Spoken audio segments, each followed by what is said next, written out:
Greetings and welcome to Pickled Watermelon Rinds, a guilty pleasure podcast featuring Auntie Joan and Ontie providing our zesty and marginally mature take on current events, pop culture, and trends. Now we invite you to sit back, relax, and enjoy. Hello, Auntie Joan. Hi, Auntie. How are you today? I'm doing okay. How you doing? Oh, just lovely. Thanks. You're welcome. What's been going on in your world? Well, do you remember at the beginning of this adventure, I asked about if anybody was familiar with the pickled watermelon rinds. Yes. And I did get an email from my brother Jim, and he totally remembers my mom's pickled watermelon rinds. Oh. And he said he would look forward every summer to her making those. He just really liked them a lot. Wow. Yeah. Does he have the recipe? I don't know. I'll have to ask. You'll have to ask him. And then one of my Sandy friends Yes. listened to our first show. And she said that when she was growing up in Iowa, in farmland, that the families there used to make the pickled watermelon rinds and dill pickles, and they would have just like plates and plates of all these pickled things that they had made. Was the base of that plate corn? No. Just kidding. I know what you're saying. I'm sure they had some pickled corn in there also. Corn relish or something. I love corn relish. Do you? Oh my God, so good. Yeah, with just like tortilla chips, like scoops or something. Huh. Oh yeah. One of my favorites. Listener, if you do hear in the background, my dog is chomping on his bone again. Mr. Killian is just going to town as usual. The second I get on recording the podcast, he decides it's time to pick up his bone and chomp on it. So if you can hear it, I apologize. But again, easier to keep him at bay if he's chewing on his bone. Well, he has a voice and he wants to be heard. He does. And in the future, maybe we'll all get to hear his real voice. Maybe we will. I do sing his Christmas song to him about once a week at least, and he sings along. So he's a talented boy. He's something. My sweet angel. But now I was going to say, you like the corn relish. I'm a purist. Give me my corn on the cob with butter any day. Not truly pure if it's got butter on it. Well, it's pure enough for me. Butter's pure. Okay. Give it to me like that and I'm fine. Yeah, you start throwing other stuff in it and yeah. I love corn in everything. And we have a farm stand right down the road from me. And they have farm stand. Oh yes, and they have two. One's organic, and then the other one is your contemporary farming methods, and they are known for their corn. Yes. So yeah, we did a inadvertent taste test last year. I had bought some corn on the cob, made it for Auntie Joan when she had come over. And she brought me up some of the corn from that farm stand. Munson's farm stand. We'll give them props. Munson's. And in the Boulder, Colorado. And I made it again. I made the farm stand corn a couple days after that, and it was way better. I don't remember where I bought the corn that I served poor Auntie Joan, but she got second fiddle corn, in my opinion, served by me, and she brought me the most delicious corn on the cob. So, yes, Munson's is fantastic. It's I feel so privileged to have these two farm stands so close. Yes, I'm very jealous. When I stayed with Auntie Joan for a little bit after a procedure, I hit that farm stand hard. Both of them. Well, one a little bit more than the other, but still. they're like, yeah, very close by, easy to get to, wonderful. And being retired women, we can go during the week when the crowds are much less. Oh yeah. Because on the weekends they're both swamped. So there you have it. Anything else on the pickled watermelon rinds? No, I think that's it. I'll take my watermelon fresh from the vine. Thank you very much. Very nice. Very nice. Yeah. I have never had the pickled watermelon rinds, but if your brother has your mother's recipe, I would like to try it and then report back. Probably not until the summer, until watermelon's really good again. Yeah. But then we But then we won't have it till the fall or winter, because it takes time for it to ferment and pickle and stuff. Oh, I smell people getting pickled watermelon rinds as gifts for Christmas. Oh yeah. And if my brother Jim doesn't have it, then my brother Jack may. I think he and his wife got some of my mom's recipes. So okay. Yeah. All right. I'll have them dig it out. Wonderful. Appreciate that.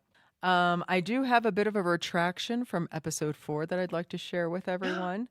I made the bold statement during the Wendy Williams discussion that I was unaware that we would be talking about conservatorships during the episode. And then I went back and read the email that Auntie Joan had sent me about wanting to talk about Wendy Williams. And it specifically said, included in that would also be discussions about conservatorships and what her family went through, as well as dementia. And I saw Wendy Williams in that email and I stopped reading and said, that's all Auntie Joan. So I'm just going to sit back and let her take this one.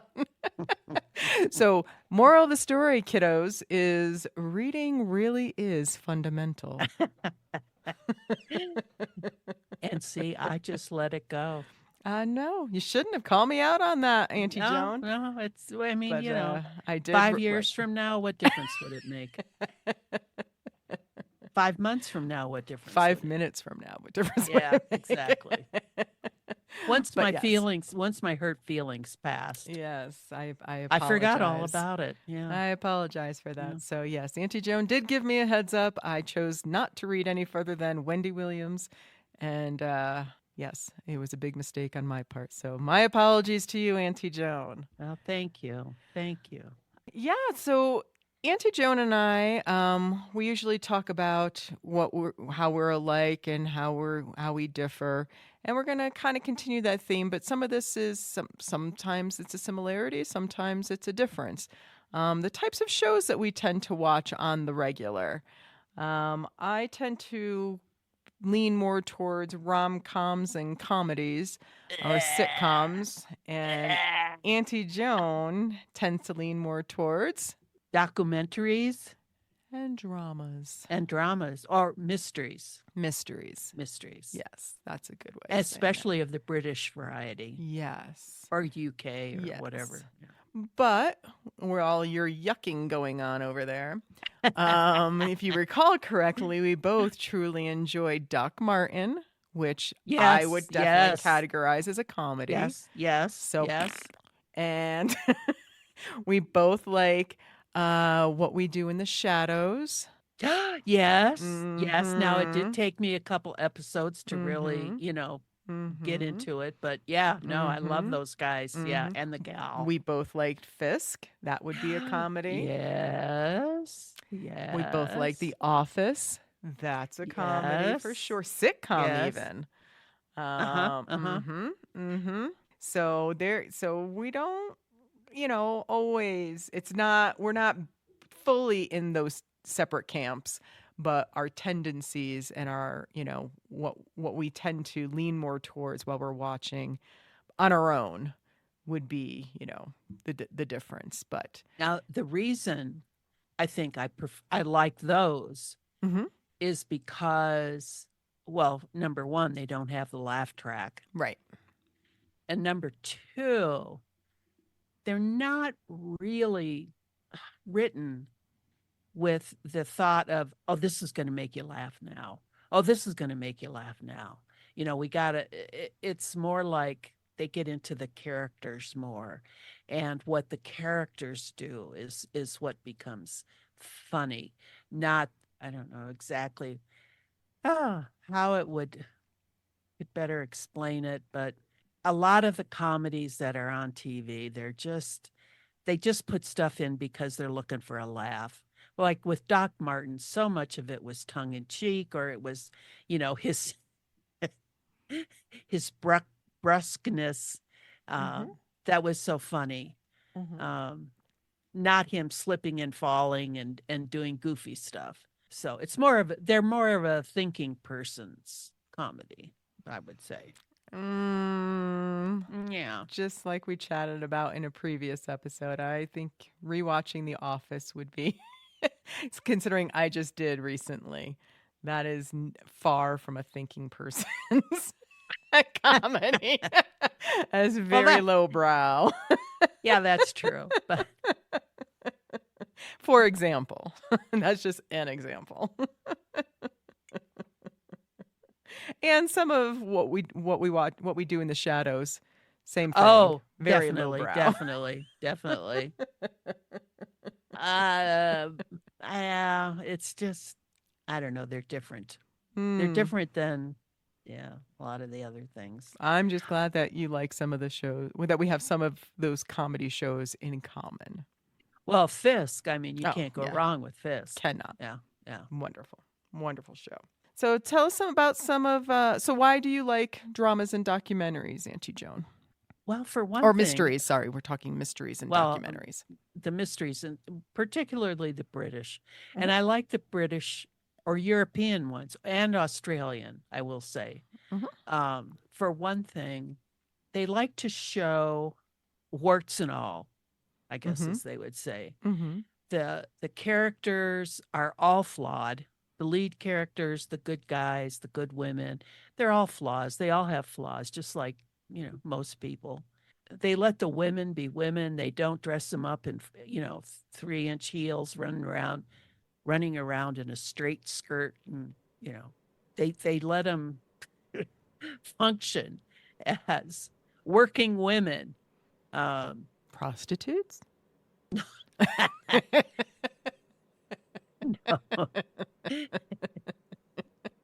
Not all working women are prostitutes. Oh. Yeah.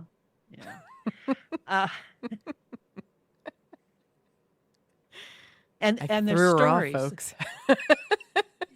and the stories are, I don't know, they just seem deeper and more character driven.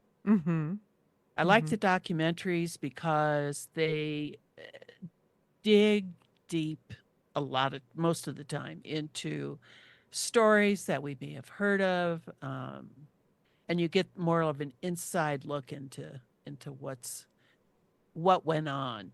And I just find that also enlightening.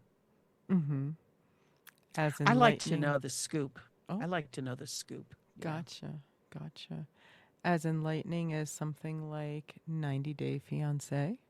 Now, I've limited my watching of that. That would be a documentary. That would be something. It's reality TV, unfortunately. Terrible reality TV. I was a big fan. Of 90 Day Fiancé. I know. And I got tired of it after a while. So now I only watch the Pillow Talk version. Oh, well. Where they give they just show, certain parts of it.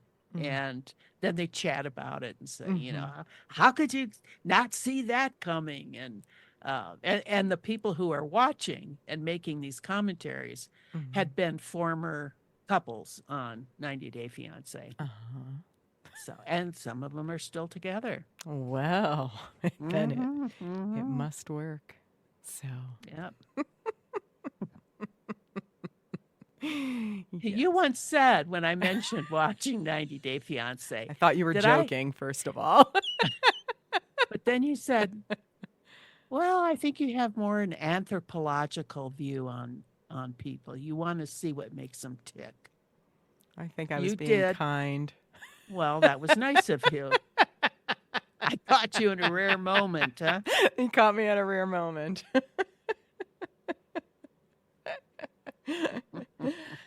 And the reason I like comedies is because I just like to escape. Life is too much life, and I just like to just laugh, just be silly and laugh and watch idiots do silly things. And one of my favorite actors is Will Ferrell, always will be. He is the quintessential silly man. I like him too. And I watch anything that he's in. I haven't loved everything he's been in, let's be clear. But I do tend to watch anything that he's in. And yes, I just like the escape of it all. I don't want to think too much. I just want that to entertain me for the half an hour, if that's what it turns out to be. And rom-coms primarily for me to poke holes in. Is that terrible? Just, how sappy some of them can be. Some of them are good because a lot of them are, clearly rom-coms. Part of it is the comedy side of it. And it depends on the actors that are in it. Like I consider While You Were Sleeping with Sandra Bullock, it's a Christmassy kind of thing. That I like Sandra Bullock. That's a rom-com, and it's a movie that I watch every single Christmas time. It is in my rotation. I love it. And my favorite part of the movie is random and stupid. And it's a quick shot of this kid riding down the sidewalk on his bicycle. And in the old days, kids, we used to throw newspapers from our bicycles onto the lawns or to the deck if you could reach it. Or front porch. We used to practice. And this little kid is riding his bike down the sidewalk, tossing the newspapers, and he winds up and he goes to toss it, and he does it so hard that he flips the bike around and he falls. And it's literally like a 2-second clip, and I laugh out loud every single time I see that movie. Because it has nothing to do with the story at all.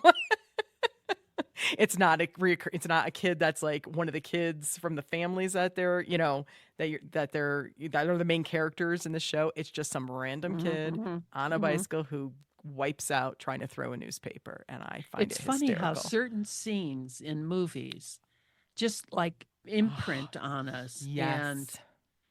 Yes. And nowadays you can just usually find those scenes on YouTube or something. Back in the day, we'd have to watch the whole movie to get to the point that we were looking for. I'll never forget watching Elf for the first time in the movie theater. And when my love, Will Ferrell, is sitting in the corner of his father's office on a pig stool, reading Pygmalion. And I absolutely was in tears. I couldn't breathe. I was laughing so hard because, again, it was just an odd. Why is he sitting in the corner? Why is he sitting on a pig stool? Why is he reading Pygmalion? And I just lost it. I was laughing so hard. I was with a friend, and he was highly embarrassed to be in the theater with me at the time because I was the only person laughing hysterically. I couldn't stop. Oh my God. Yeah. And I don't usually laugh to the point of crying. That's not typically me. It has happened, but it's rare. Yes. And I remember that when we were driving and you tried to park at Moe's. Moe's Bagels, delicious bagels in Colorado here. But yes, that's what our last episode was, or 2 episodes ago was named. Right-hand turns are hard. Yeah. Because I took a right-hand turn into the parking lot and proceeded to go right over the curb. And it was a big curb, and we bounced around the car, and I could not stop laughing. Me either. I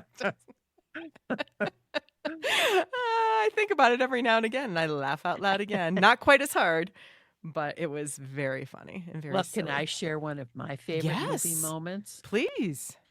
It was 1980s, I believe. White Nights with Gregory Kynes and Mikhail Baryshnikov. Yes. And there was a scene in there where the two of them do a dance together.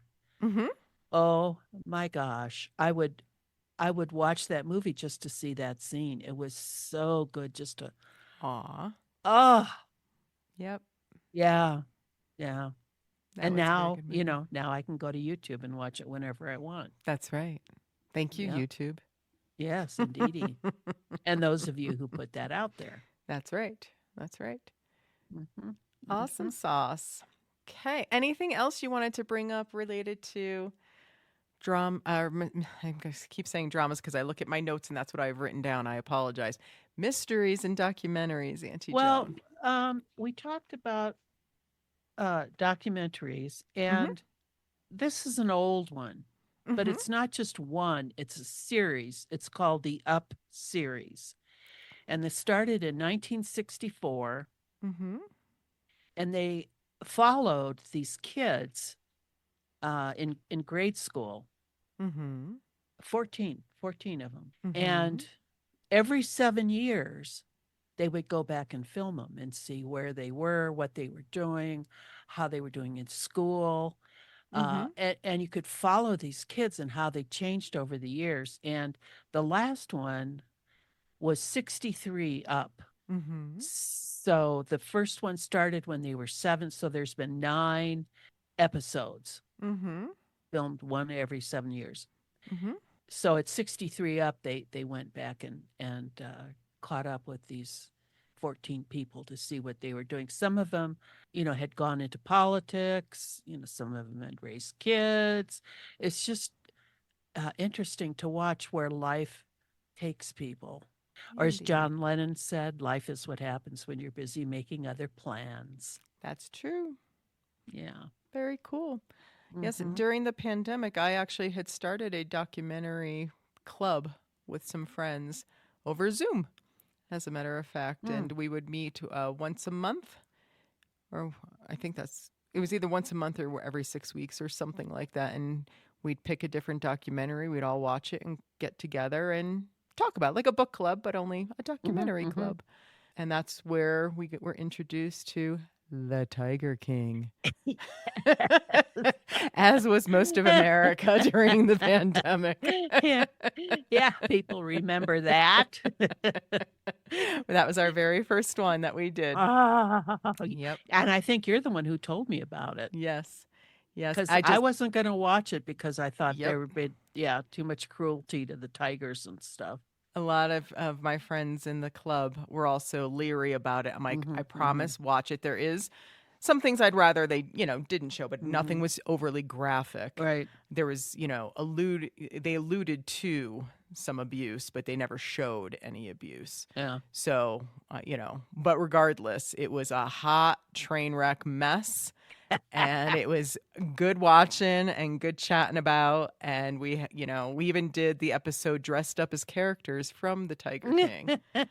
Yes. And yes. Carol? I was Carol Baskin. Carol Baskin.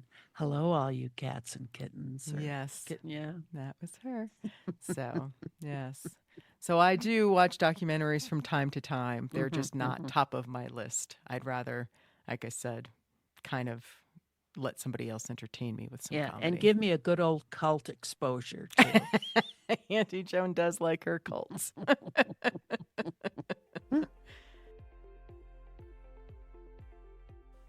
Welcome back. Welcome back.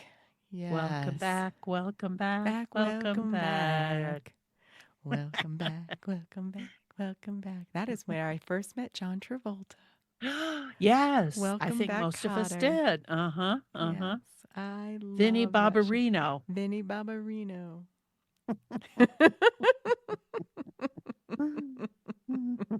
Which we'll get to later, huh? We sure will. Slightly different, but yes. Yes.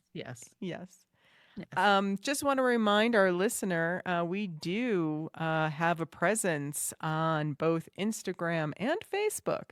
So please do follow us and also leave comments. We'd love to hear from you. And what you'd like us to discuss. What you'd like us to discuss, whether you've made pickled watermelon rinds, if you've got a recipe you want to share for that. If you think we were off base on one of our reviews of one of the shows. Keep it to yourself. Well, I was going to be a little bit more open than that, and it's really odd that we just okay. switched personalities there for a few minutes. Yeah, true. It was kind of like, was that Parent Trap? Where Anywho, so yes, please do look for us on Facebook and Instagram. We do post on Instagram weekly that also reposts onto Facebook, just letting you know what the episode is that's been released for that week and a little, the trailer that goes along with it. And just a reminder that our new episodes come out every Monday. So, with that, we're going to roll right on into our standard segment of what we are watching. Auntie Joan, what are you watching? I watched the Oscar-nominated movie Killers of the Flower Moon. Long. Long movie. I watched it thinking that Leonardo DiCaprio and Robert De Niro were going to be FBI agents who were coming in to solve these killings of members of the Osage tribe in Oklahoma. Mm-hmm. So I sat through the long movie the first time, and it was totally nothing like I thought it was going to be. So I didn't really enjoy it, and I thought all this talk about it and being nominated for an Oscar and everything. I thought, well, should I give it another 3 hours of my life? It's at this age, you want to pick and choose where you spend your hours. But anyway, and I did. I thought, now I know what it's about, sort of, and I'll give it another try. I'm so glad I did. It was well worth it. Seeing it from, some type of knowledge as to what it was really about. Mm-hmm. Turns out it's a true story. Mm-hmm. I didn't realize that. Okay. Yeah. I sit there when I watch movies or anything, I have my iPad there. So when I see something, I do a Google on it and then, then I find out these things, which only makes it better. But yeah, Leonardo DiCaprio, he played a good doofus. He really did. And Robert De Niro as the kind of like the boss of the county. Mm-hmm. He was, his usual awesome self. Love Robert De Niro. Yeah, Lily Gladstone, who's up for the Oscar nomination for Best Actress. She was lovely. She was her acting was not over the top at all. It's like what she kept inside of her and what the inside struggle that she was going through that just came across, and she was so good. And I just love that character. She won the Screen Actors Guild Award. Yeah, and did she get the other one, the Golden Globe for that? That I don't know. The only one I've been able to watch is the Screen Actors Guild Award, being on the streaming services. Yeah. Yes, because it was on Netflix. Netflix actually ran the Screen Actors Guild Award for the first time ever. So, yes, so I watched that, and that's how I know she won. I haven't seen the other ones.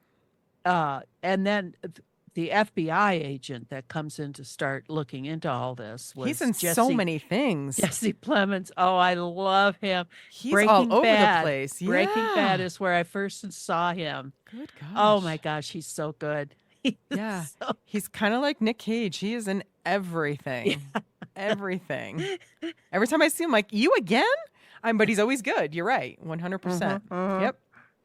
And then John Lithgow and Brendan Fraser were both in it too, and minor roles. But yeah, it was incredible. That whole story is about Molly Burkhart, who Lily plays, and what happened to her family. And I did a little research here, and within 5 years, she lost her sister, Minnie, her mother, her sister Anna, from a bullet to the back of the head.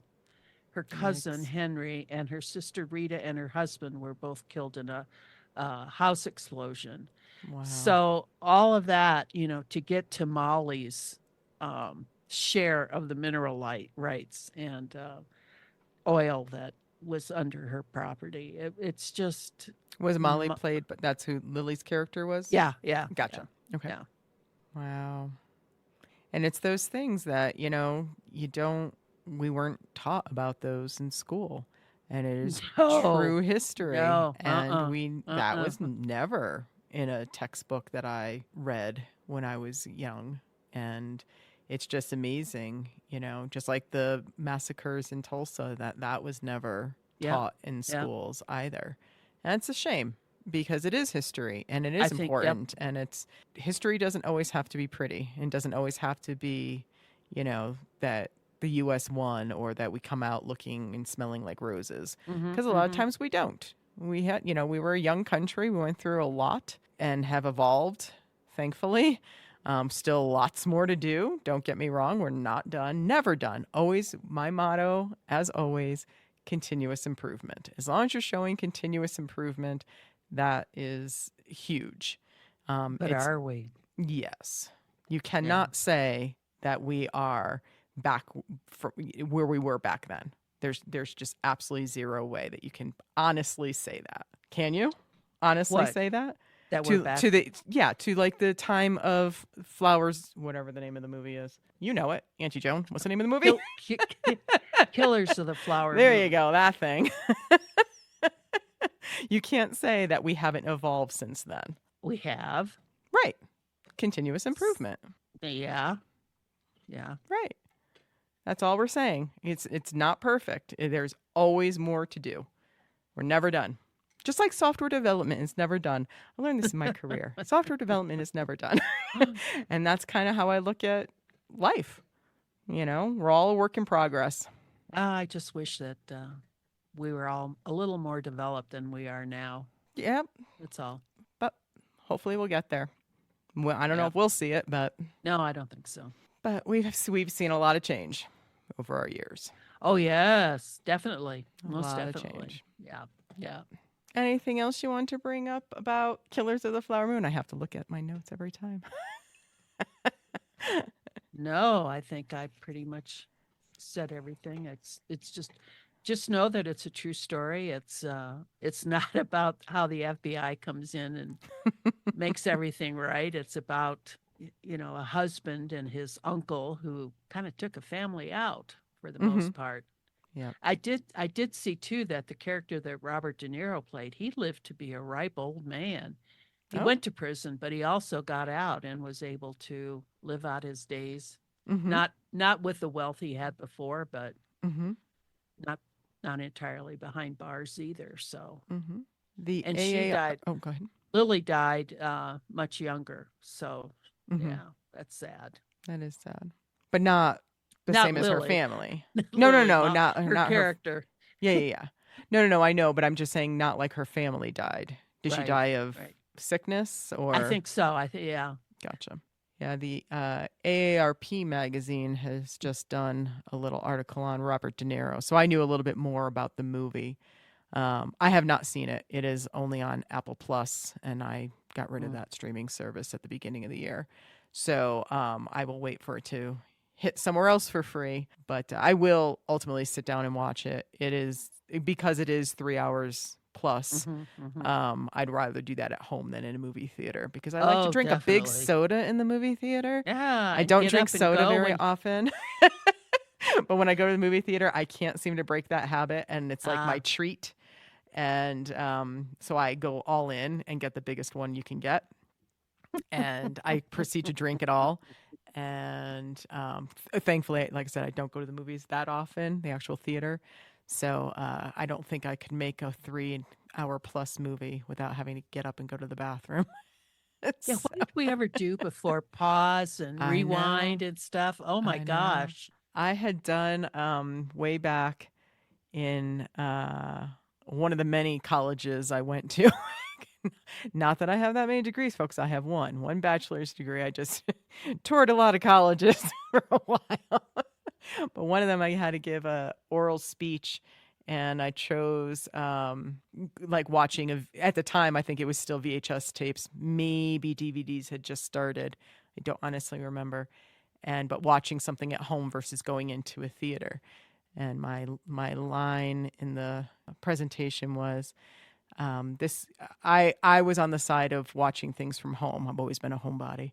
And when that became possible, I really gravitated towards it. But I said, it's something to the effect of it being better to watch movies from home because, you can always snuggle up to the one you love or the one you're with.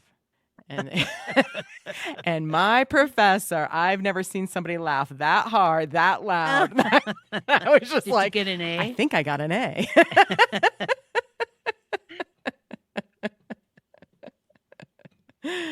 Good for you. Yes.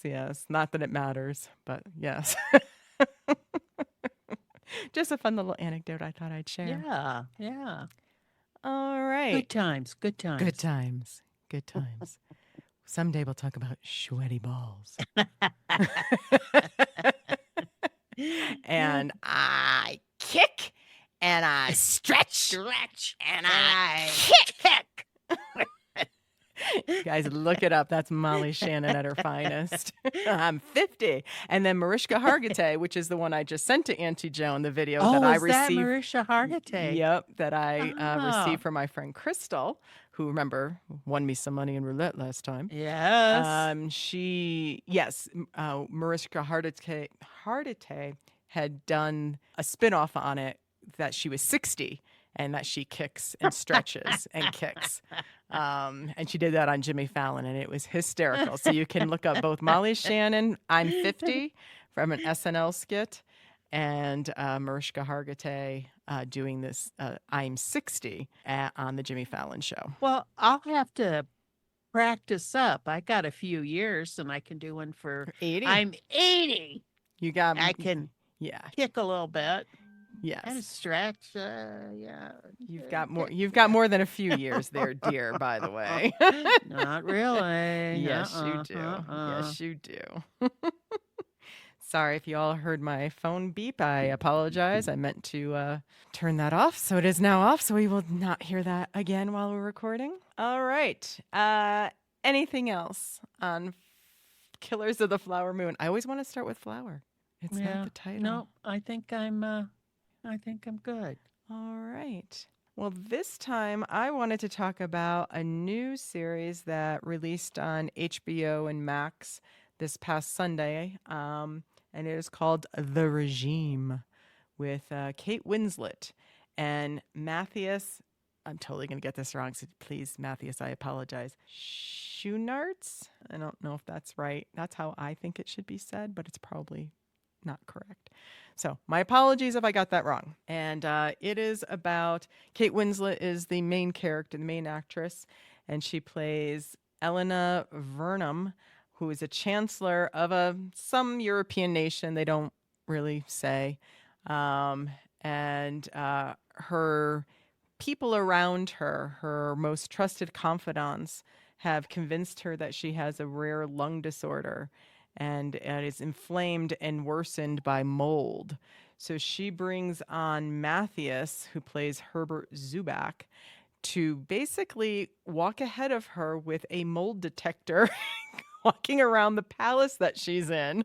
Was it mold or humidity? Mold. Oh, you're right. Yeah. It was a humidity detector because that would lead to mold. Yeah. Yes, yeah. You're correct. Thank you. Oh, you watched it. I watched some of it.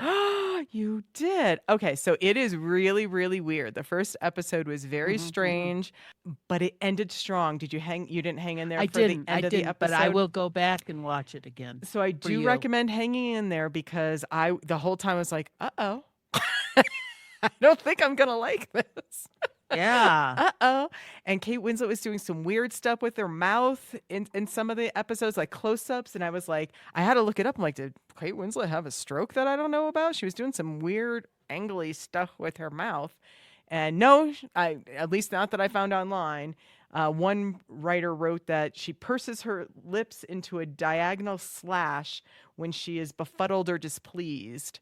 And I did notice the very end speech that she gives before the episode ends, she was not doing that. So it must be something that she's bringing to the character. I also detected when she makes that odd facial expression with her lips that she also has a bit of a lisp. And she doesn't really when she's talking the rest of the time. So it was very strange. Like I said, the episode was very weird.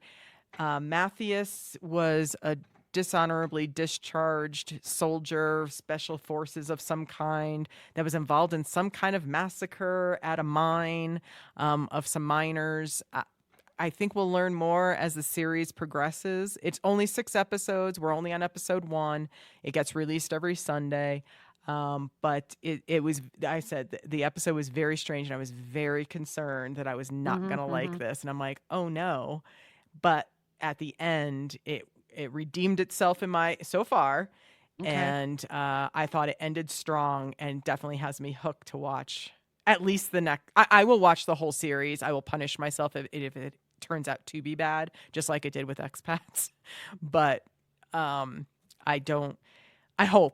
hoping how the episode actually ended, that's a precursor to how the remaining 5 episodes are going to go. And in future episodes, both Hugh Grant. You can have him. Oh, I love Hugh Grant. I absolutely adore that man. And what is her name? Martha Plimpton. Yeah. Yeah, I love her. I've loved her since she was in Parenthood way back in 1989. She was the daughter. I like her too. Oh, I just adore her. She's been in so many things. She's always funny. I can't get enough of her. So I'm super excited that she's going to be making an appearance because she was not in the first episode, nor was Hugh Grant. So, but they're coming. It's happening. I'll watch that again all the way through. Okay. And then, yeah, I have high hopes for it. So I'm hoping that it does continue to get better. The clips I've seen of Kate Winslet, I mean, her character is pretty cool. I mean, I like the character. Yes. Kind of sarcastic. I mean, she's not a sweetie. Oh no. Yeah. She is definitely not.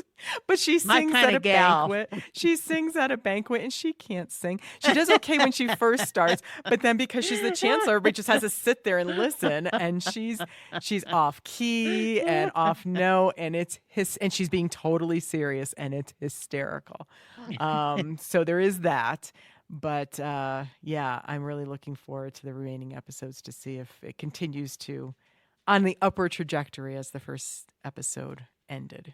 There you have it. Auntie Joan, I forgot to ask you on Killers of the Flower Moon, how many watermelon rinds would you give it? Oh, 5. 5. Oh my. Yeah. And 5 is tops. That is tops. Yeah.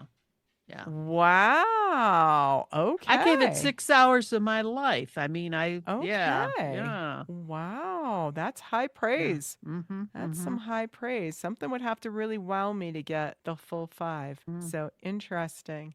Since they're not going to do Elf 2, I don't see a 5 coming in my lifetime. How could they not do Elf 2? I know. They shouldn't. Elf is perfect the way it is. Yeah. Don't mess with it. I love it. Okay, good. And this, because it's a TV series, do you want to rate the TV series, Auntie Joan? What do you think? We didn't talk about this. We might as well do it in real time with everybody listening. Yeah, I think we can rate them. All right. For right now, I would save my true rating for the very end. But for episode 1, I would give it a 3 maximum because it was very, very strange. And I'd give it a 1.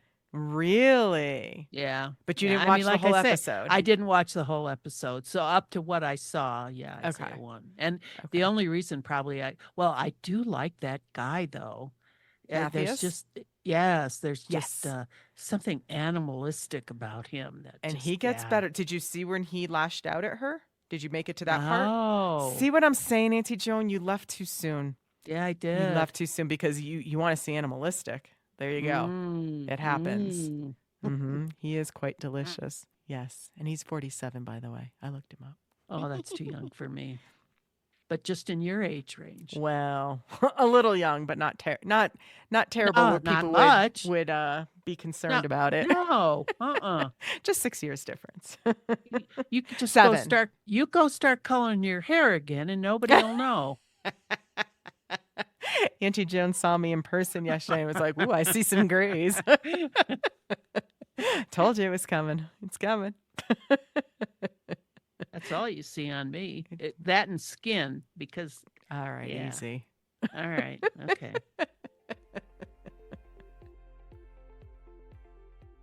Welcome back. Welcome back. And now we're going to move on to our final segment, which is commercials we have to talk about. Auntie Joan, what commercial do you have to talk about today? The Dunkin Donuts commercials. Dunkin' I guess it's the DunKings. I miss time to make the donuts. Yes. I made the donuts. Time to make the donuts.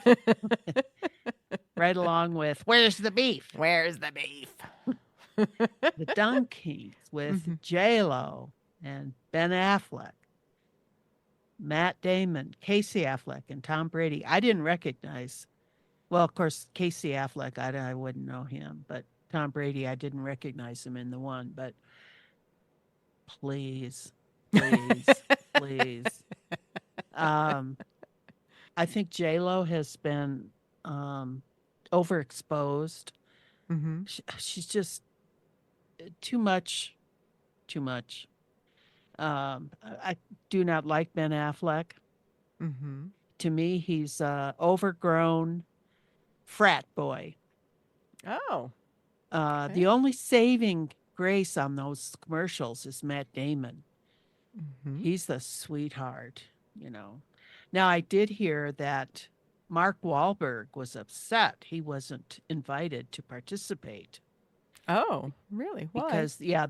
Because they were doing all these people from Boston, and he wasn't included, and I guess that kind of irritated him. Did he include Ben Affleck, Matt Damon, and J-Lo in his Wahlburgers?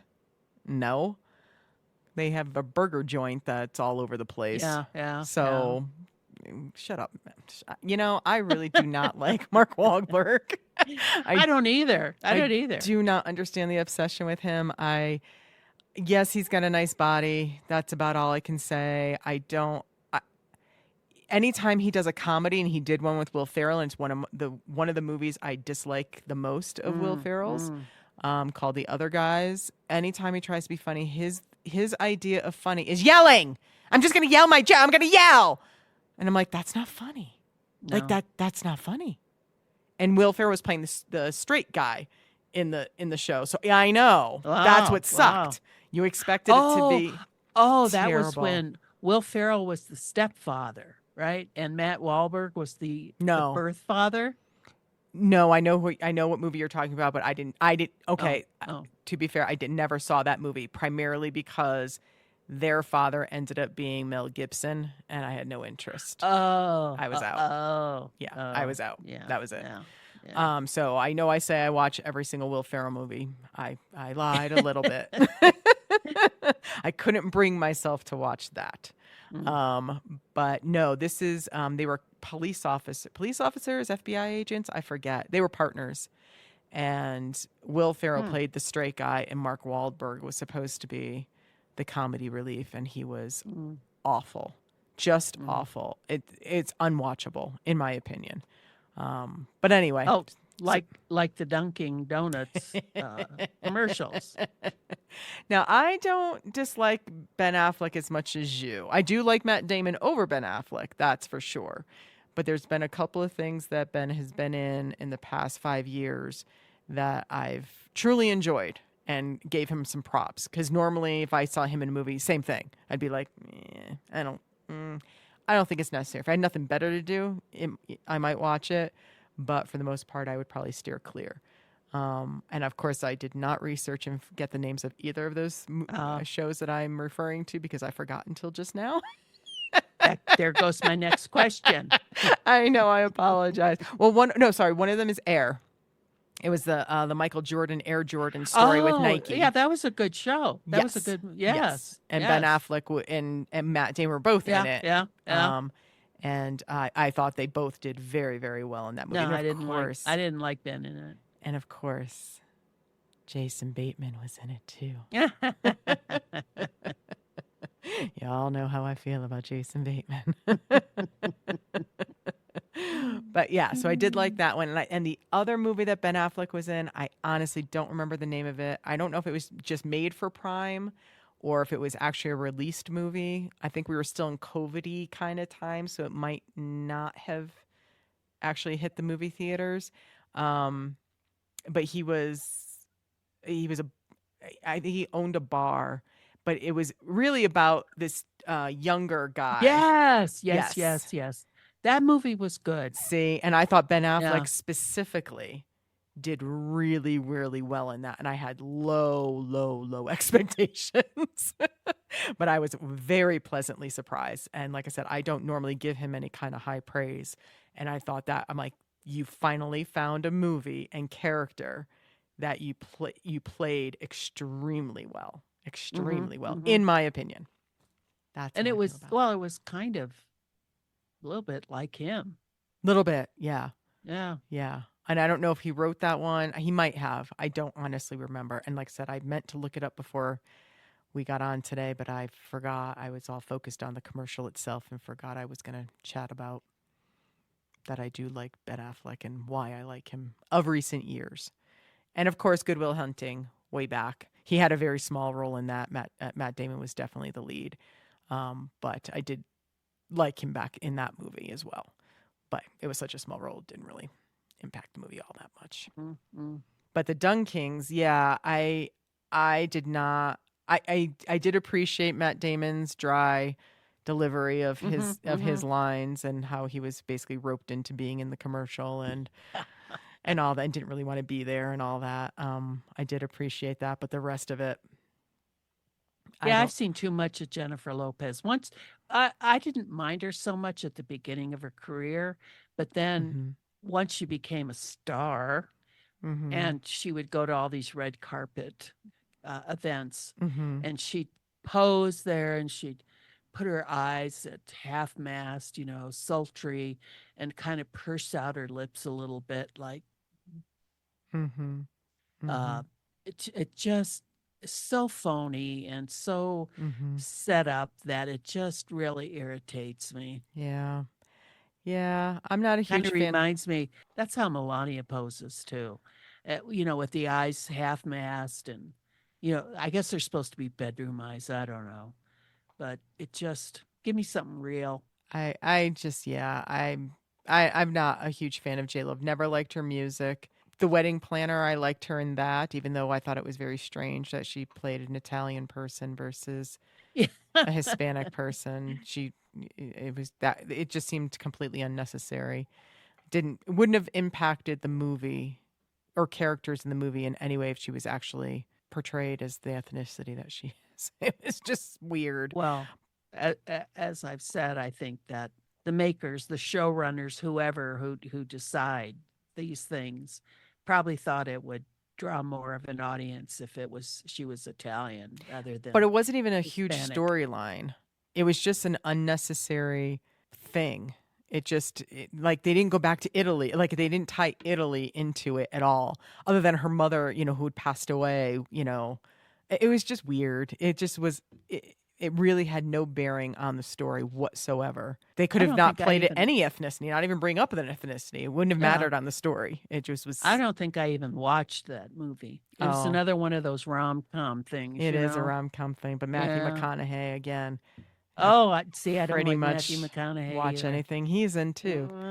I adore him. I think he's just silly and fun. I loved Matthew McConaughey. Yeah. He's very comedic timing. He's got really good comedic timing. Oh, yeah, he's funny. He's a funny like guy. in what was the Murder Stories? True Detective. True Detective. Yeah, just like that. No, silly. Well, Ben Affleck did a follow-up Dunkin' Pop Star commercial, and basically where he was singing. Or attempting, and we never hear him sing on the commercial. But why I wanted to point that one out as part of the Dunkin Donuts series they got going on was that he was laying on the Boston accent thick, like to the point where I'm like, dude, now you're way overboard with it. Like, I don't know if he was doing that for a reason, because he really didn't do that in the one with Matt Damon and Tom Brady and J-Lo and all that. He really, I mean, he talked, but it didn't sound overly Boston. Whereas this one, I mean, it was unbelievable. And I'm like, are you doing that on purpose? Like, I don't know what that was even for. But again, it wasn't something that, don't waste your time going out and searching for that. It's not that good. I'm sure those were done for the Super Bowl, huh? Well, definitely the first one was the DunKings, with Tom Brady specifically being in there. Yeah, that was definitely for the Super Bowl. I don't know when Dunkin' Popstar came out. I just found that when I went online to get the link for the DunKings commercial. But so I hear you, Auntie Joan. I'm not. Yeah, if that commercial was never made, I would be just fine with that. Yep. At least we know what they're peddling. True. Dunkin Donuts. Dunkin Donuts. That's true. And then my commercial for this week is the CapitalOne Quicksilver Card. But I'm going to throw back to Christmas time, the Holiday Night Fever with John Travolta and Donna Pescow. And let me just say, first of all, I did not know that was John Travolta. And I did not notice Donna Pescow at all. My friend Crystal, here she comes again. She's getting a lot of mentions in the past couple of episodes. She said, don't you love that John Travolta commercial? And I'm like, what are you talking about? She's like, where he's walking down the street to the Bee Gees song in the Santa costume. I'm like, that's John Travolta? She's like, not only is that John Travolta, but that's Donna Pescow that when he goes into the store. And I'm like, no way. And then, of course, I saw it again. And sure enough, it's exactly them. And what a great commercial. I just love that thing so much. I just had to give a shout out to John Travolta and Donna Pescow. He did a good job in that. He really did. The walking down the street. I'm sure they added some prosthetics to his belly because I don't think he's a little heavier these days than he was back then. But not like. No, I'm sure he got a little Santed up. He wore his Santa costume very well. Yes, he did. He looked like a sophisticated Santa. Yes. I can't believe I didn't put it together when he was on the dance floor at the end. And I cannot believe Crystal's the one that had to tell me that was John Travolta. I just loved the commercial from, when I saw it, but I had no idea it was him. So, yes, that is the commercial I wanted to talk about. Anything else, Auntie Joan? I think that about does it for me in commercials. All right. Well, that does it for our show for this week. Oh. And this is Auntie signing off. And Auntie Joan. Have a good day, everyone. Bye now. Bye-bye. Now. We thank you for listening. And remember, when life eats away at your core, make pickled watermelon rinds.